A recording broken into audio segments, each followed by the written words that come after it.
in Azam City. You're watching One TV News Channel. One TV News Channel. Serving you with information, news, sports, and public affairs. One TV News Channel. One TV News Channel. Serving you with love. Ang telebisyong pangmasa. One TV News Channel. One TV News Channel.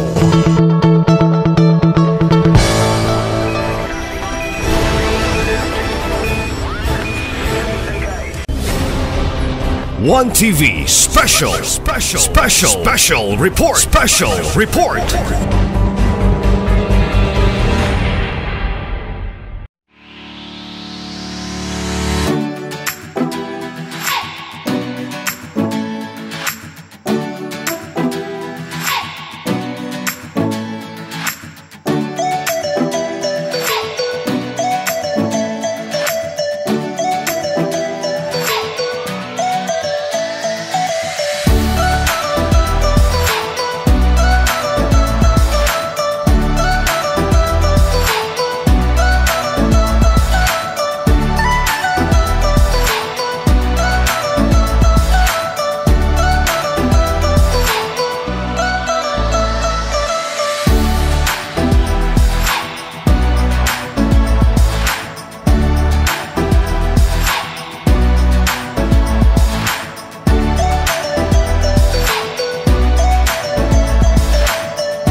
Smith kabay ko ni sa ilang pagbisita karon sa Comelec checkpoint dinhi sa siyudad sa Ozamis.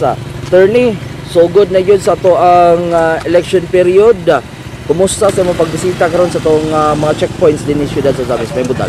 May muntag sa tanan, no? Well, ang ako ang nakita good personal kay karon man gid ang ato ang kick off, no, sa atong election period nga mag-start karong 12 Sunday, January.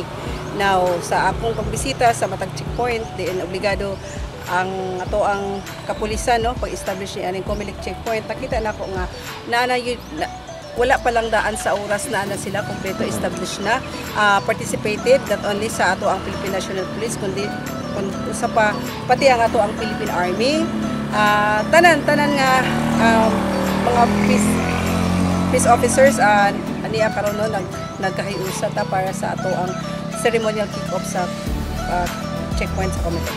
Ghost din ni attorney nasayra na to nga gun ban na usab sugod na usab sa gun ban, no? Unsay mga kuan ini, unsay mga limitasyon sa pagdala og armas pagpasabot sa mga katawhan?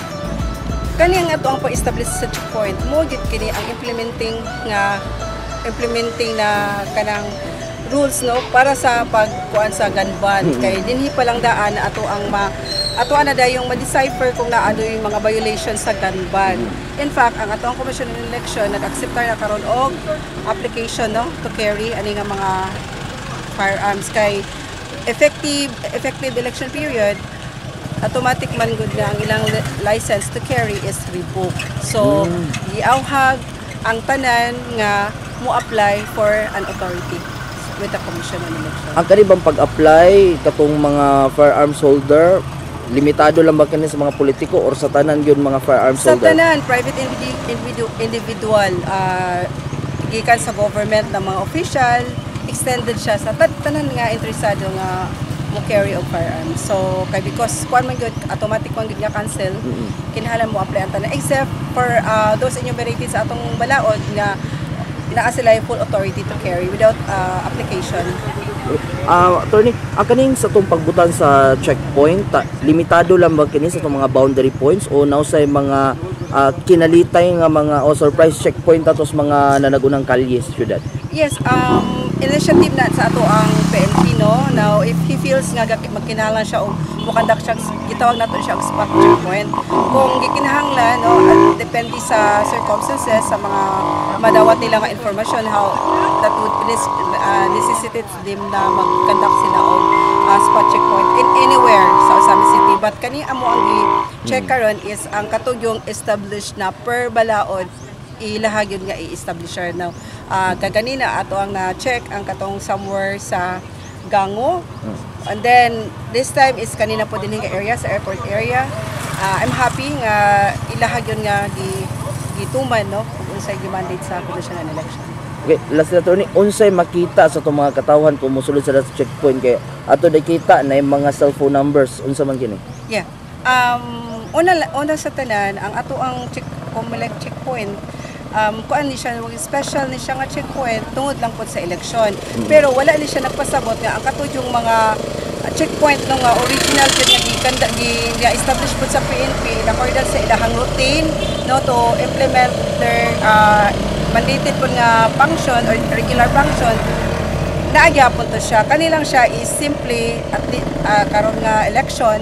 And then prior po, naatay ipakita diha nga mga signboard na to slow down, naatay 20 meters, no, nga gi-implement prior so that ma-alarm po ang ato ang mga the transport. And we have this at the back, makita ninyo ang mga respective telephone numbers, no, kung adunay mga angay i-report because ang Commission on Election nag-aim og hapsay, no, hapsay kalinaw sa atong election o maabot karong May 12. So, hinaot nga ang tanan mo participate. So, i-implement nato ang insakto ang kaning gun ban. Hinaot nga ma-implement og insakto sa ato ang PNP o sa atong Philippine Army. Inubanan sa atong Philippine Army. Okay, imong mensahe na siguro attorney alang sa itong mga katawhan labi na nagsugod na ta sa to ang election period. Di lang sa mga katawhan, mensahe sa limos mga politiko usab na sila man gyud kuanane, no, kay election man karong Mayo pod. Well, ako nagpasalamat ko sa Ozamis City, no, kaluoy sa Dios ang ato ang mga maayo ang sitwasyon sa ato ang Ozamis City. so far sa kinatibukan nga Misamis Occidental, wala pa kitay nadungog na balita na report nga mga unpleasant, no, nga mga incident, election related na mga violence, no. So hopefully in the days to come, this will continue para mahuman ug maato ang makandak ang atong election in a way nga honest, na credible pod ang ato ang resulta karong maabot ng election. So kani mahitabo lamang pinaagi sa suporta, koordinasyon sa ato ang Philippine National Police, sa atong PNP, sa atong Coast Guard, tanan sa atong Department of Education, tanan nga lumilihok karong coming election. Okay, daghang salamat Attorney og may buntag. Thank you po.